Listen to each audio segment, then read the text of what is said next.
What's up? What it do? Cyber world. It is your girl, the one and only Ash Brown, and this is the ashsaidit show. I appreciate all of the love and support. Over 1,900 episodes and counting. All of this is on account of you guys, so thank you for your love and support, the shares, the cares, all the hits to ashsaidit.com. It makes a huge difference, so thank you so very much. Today, we are joined by best-selling author, business coach, marketing expert, the wonderful Mike Caldwell. Hey, Mike. Hey, Ash. How you doing today? I'm sitting in my car in the rain so I can have good cell reception for you. How are you doing? I am doing good. I'm doing pretty awesome, Mike. Now, you have a pretty remarkable story. You know, you've had some life changes throughout the years, and it has gotten you to the point of, many would say this is your purpose. Many would say that. So, to start things off, what was the turning point in your life, Mike, that led you to where you are today? Well, I assume you're referring to the time I fell 35 feet off the cliff and broke my arm, my leg, and my back? Yeah, that's what we're going to get into. Yeah. Yeah, all right. So the backstory prior to that is I was working as a helicopter paramedic. So I had a really cool job, right? Because I got to fly around through the air, and then I would land, I would save somebody's life, and I would fly away like I was the definition of a superhero. But the way paramedics and firefighters work, since we work like 12-hour shifts, we have lots of days off, and most of us have a side hustle. So my side hustle was I was doing corporate team building training, and I was training people to do adventure racing. So one of my days off, I was at the cliff at my cottage, and I was setting up a rappel for a client, and I made a mistake, and I was going to fall headfirst off a cliff, off this 35-foot cliff. But at the last second, I jumped off the cliff, and so that allowed me to land on my feet, literally land on my feet. So I only broke my arm and my leg, my back. I didn't, crush my skull and die.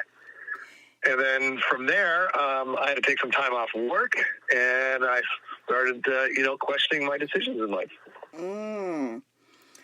So, yeah, I mean, we're not going to, shortchange you, Mike, because, breaking all of those, your legs, your arm, your back, those are major parts of our everyday existence.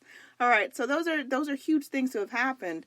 But even with that, and you started to question, what was your next step? Where did your mind go? Like, I'm sure you were going through all kinds of different physical therapy and your doctors and stuff, trying to figure out the best way to help you. Yeah, it was mostly a mental thing, because as much as I said, I love being the superhero, I love the paramedic work and saving the lives. My problem was I was the base manager. And so I had to supervise all these people, and there was politics between my base hospital and the hospitals that I worked with and my employees. And it was tough for me to take time off because I was the guy, if somebody called in sick at the last minute, I had to be the one to replace them. Anyway, I just didn't like working for somebody else, and I kind of liked what I was doing with the corporate team building. And I said, you know what? I think it's time for me to just go all in and pursue this dream of being an entrepreneur. Now, how did you learn the value of empathy? Well, I don't know if I learned it or if I think some people naturally have it. I think you can learn it. But it goes back to when I was a paramedic. Like in paramedic school, when you're learning all this stuff, you have to do an internship. And when you go into the emergency rooms, a lot of the other paramedics would want to be the person that starts the IV or administers the drug and shocks the chest and, just do all the stuff. Right. But what I always found myself doing was just going to the head of the patient and talking to the patient, because quite often, an older gentleman will go into the ER with some indigestion, and next thing you know, his pants are torn off. He's got needles sticking all over him and all these patches on his chest, and no one talks to these people. They just treat them as biological entities that need intervention. And so I always just like to go to the head and just explain everything that was going on and make the patient feel more comfortable. Yeah, I like that. So and I did the same thing as a firefighter. Like, the firefighter, same thing. A lot of the firefighters like working the jaws of life and crashing the windows and opening the thing up. Yeah. But again, I would just grab a blanket and I would crawl inside the vehicle and just hang out with the trapped person and make jokes until we got freed. Oh, that is so sweet. I mean, but you say something that is very true. Is like a lot of people, and maybe it's people that have been doing it for decades or whatever. They almost forget the human element, and I think that's very important.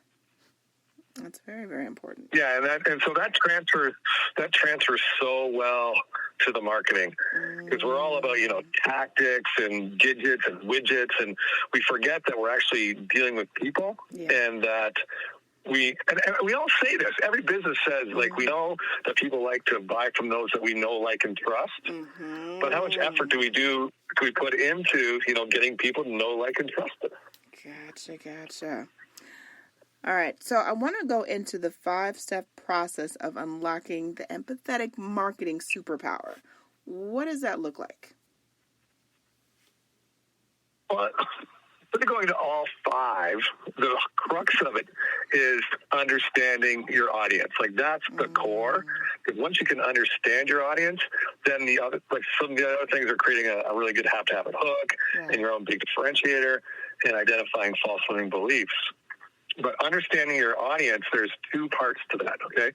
The first part is having an experiential understanding, and the second part is having an emotional understanding. Okay. Gotcha.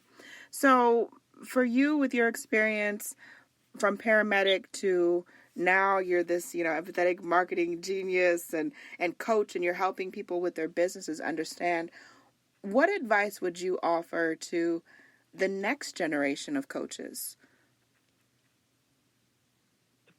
Next generation of coaches.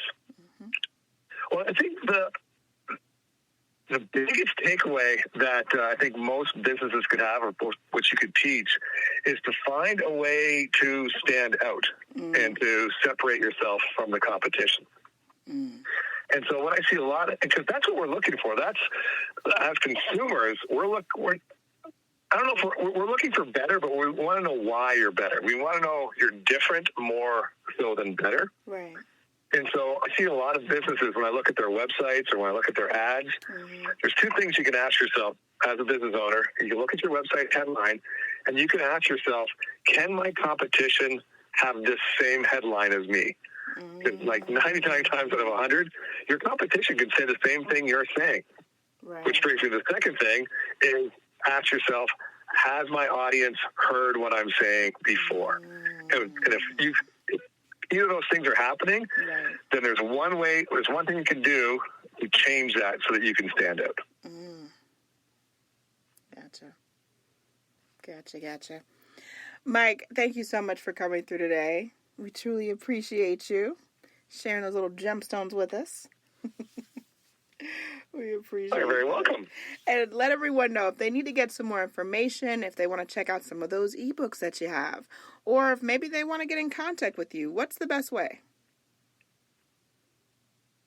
Well, to learn the entire empathic marketing strategy, I will give your audience my book for free. You just have to pay for the shipping. This is a paperback book. It's not an ebook. It's on Amazon. So you could look up empathic marketing on Amazon and get it there and pay for it, or I'll give it to you for free. Just go to www.themariketingmedic.ca/free-book. I guess you can put that in your notes, but that's what it is. Sounds like a plan. Mike, I appreciate you so much. Thank you so much for coming through. We appreciate you. Definitely loving that. Well, thanks, Ash. Yes, and I appreciate each and every one of you guys. Thank you so much for your love and support.